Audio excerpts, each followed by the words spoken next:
La Guinée équatoriale ne veut pas entériner la condamnation de son vice-président par la justice française. Malabo a envoyé ses émissaires le défendre devant les juges de la Cour internationale de justice.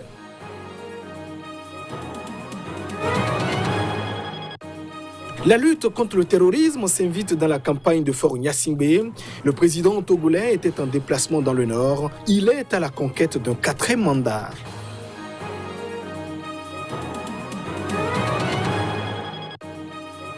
Et puis en Algérie, les contestataires au régime s'apprêtent à célébrer le 1er anniversaire du Irak. Jeudi prochain, ils tiendront une conférence unitaire à Alger. À l'agenda, la présentation de leurs revendications.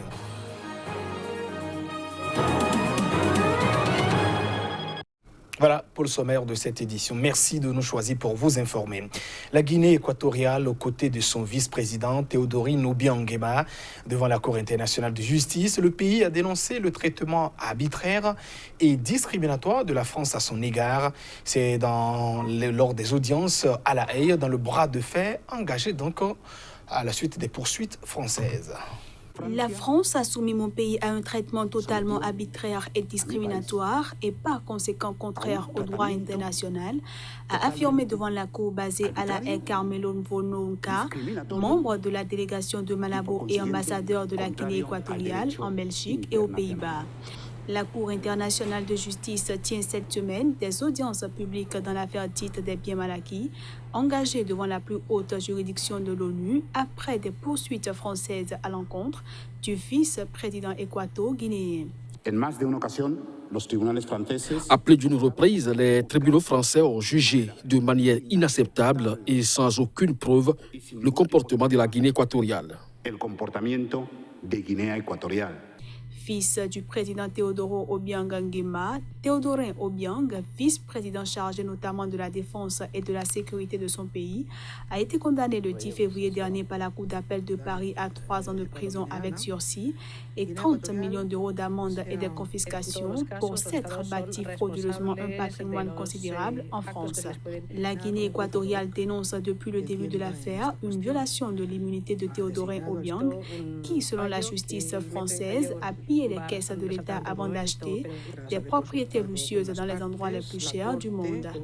Malabo a porté le différend devant la Cour internationale de justice qui, en 2018, s'était déclarée incompétente sur ce point.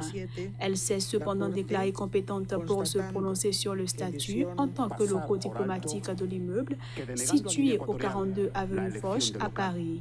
Cette luxueuse propriété qui dispose d'un cinéma, d'un spa et de robinets en or serait l'ambassade équato-guinéenne en France, ce qui est contesté par Paris.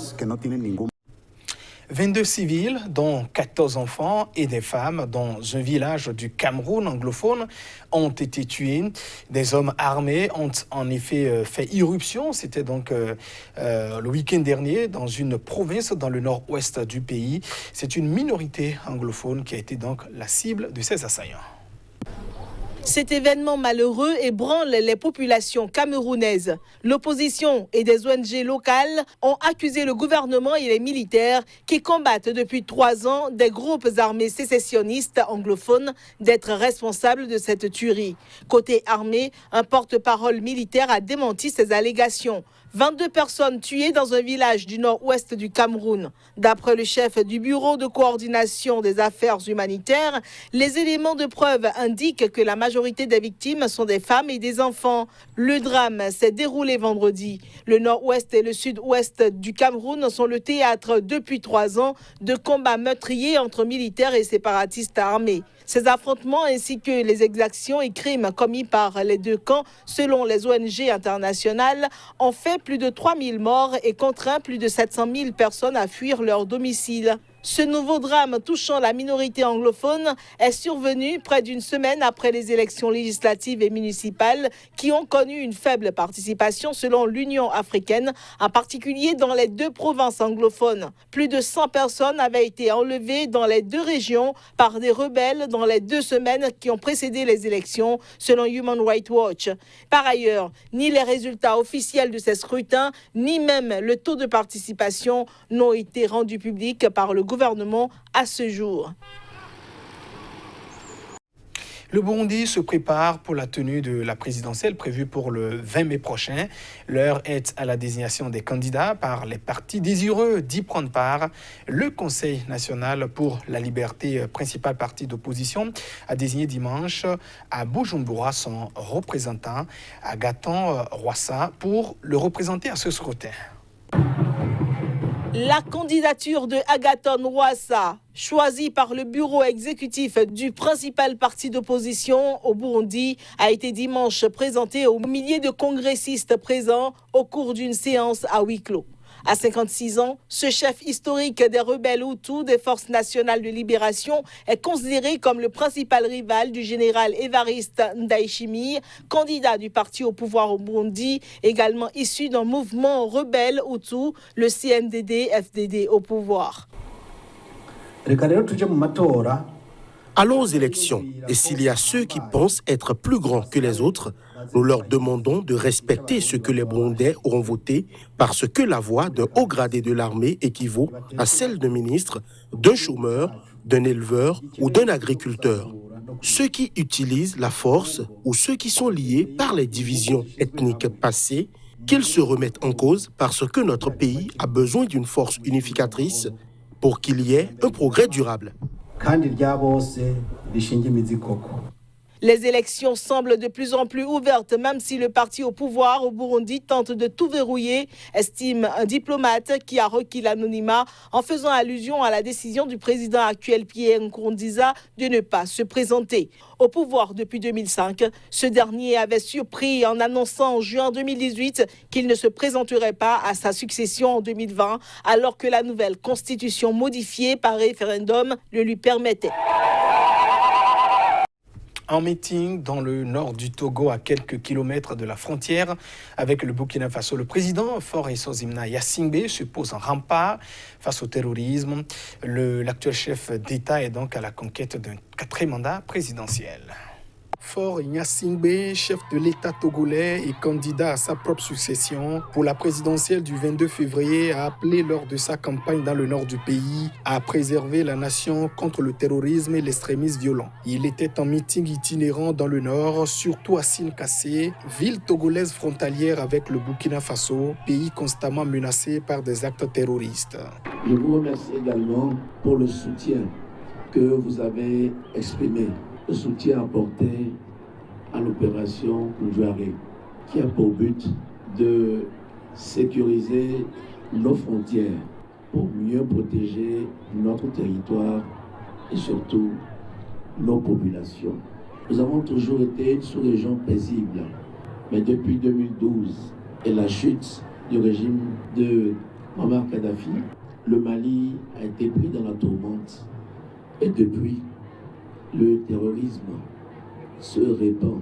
Au niveau pratique, le Togo a pris des dispositions pour sécuriser sa frontière avec le Burkina Faso, mais aussi pour la défense du territoire. À ce titre, 70 personnes ont été arrêtées ces 2 derniers mois et accusées de tentatives de déstabilisation des institutions de la République. Nous sommes tout juste à quelques kilomètres de la frontière, mais avec la sécurité que le président et son gouvernement déployé pour la sécurité des Togolais, nous pensons que ça va continuer comme ça et que tous les malfaiteurs, les djihadistes seront barrés.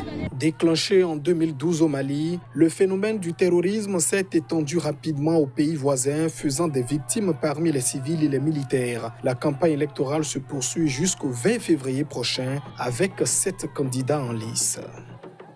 Le premier anniversaire du mouvement de contestation né en Algérie sera marqué par un acte fort. Plusieurs collectifs de la société civile nés dans la foulée du Irak ont en effet décidé de tenir jeudi prochain à Alger une conférence unitaire. Des acteurs du Irak d'au moins 21 préfectures ainsi que de la diaspora prendront part à une conférence unitaire jeudi prochain en Algérie. Au cours de la rencontre sera soumise aux participants une proclamation du 22 février, ce en référence à la date des premières grandes manifestations contre la candidature à un 5e mandat du président déchu Abdelaziz Bouteflika. Nous sommes des gens responsables, nous sommes des gens de la société civile, nous sommes des activistes du Irak, nous voulons voulons aujourd'hui, à l'occasion du premier anniversaire du Hirak, justement, non seulement célébrer, mais prendre acte aujourd'hui de l'état d'avancement des libertés. Malheureusement, voilà, le test est fait aujourd'hui, après justement une année de mobilisation, une année de lutte pour justement consacrer les droits les plus élémentaires, les fondamentaux pour les citoyens. Aujourd'hui, voilà, le test est fait devant vous, de la volonté réelle du pouvoir en place. La liberté de la presse a commencé à se détériorer à partir de 1999. Les gens me demandent pourquoi la presse n'est pas libre en Algérie depuis le 22 février, alors que le peuple s'est libéré et exprime ce qu'il veut. Nous vivons en ce moment cette contradiction. Nous sommes devant un rendez-vous historique. Nous espérons réussir à préparer la première réunion nationale. Réunissons les militants et acteurs du Hirak. Ce sera peut-être la première pierre pour construire un front fort et uni. La proclamation du 22 février est un texte consensuel qui sera présenté lors de cette conférence.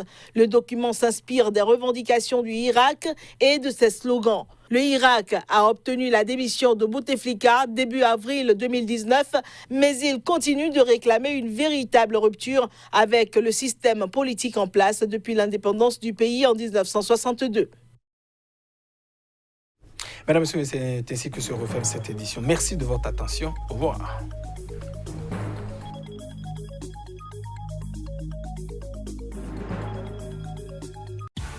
Voici enfin le vrai visage des informations d'un continent africain qui bouge. L'Afrique, continent de l'avenir. Les grands investisseurs vous diront qu'investir en Afrique, c'est investir pour un avenir radieux.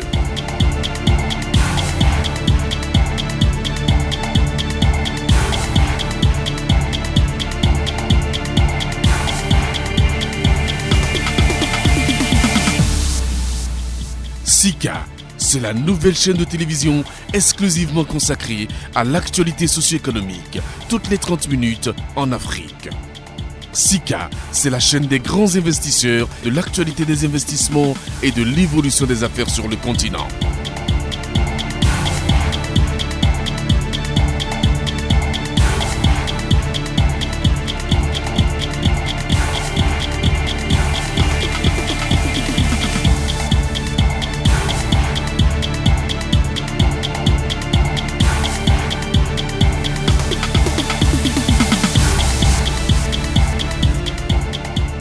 Le seul choix, la seule chaîne pour rester connecté à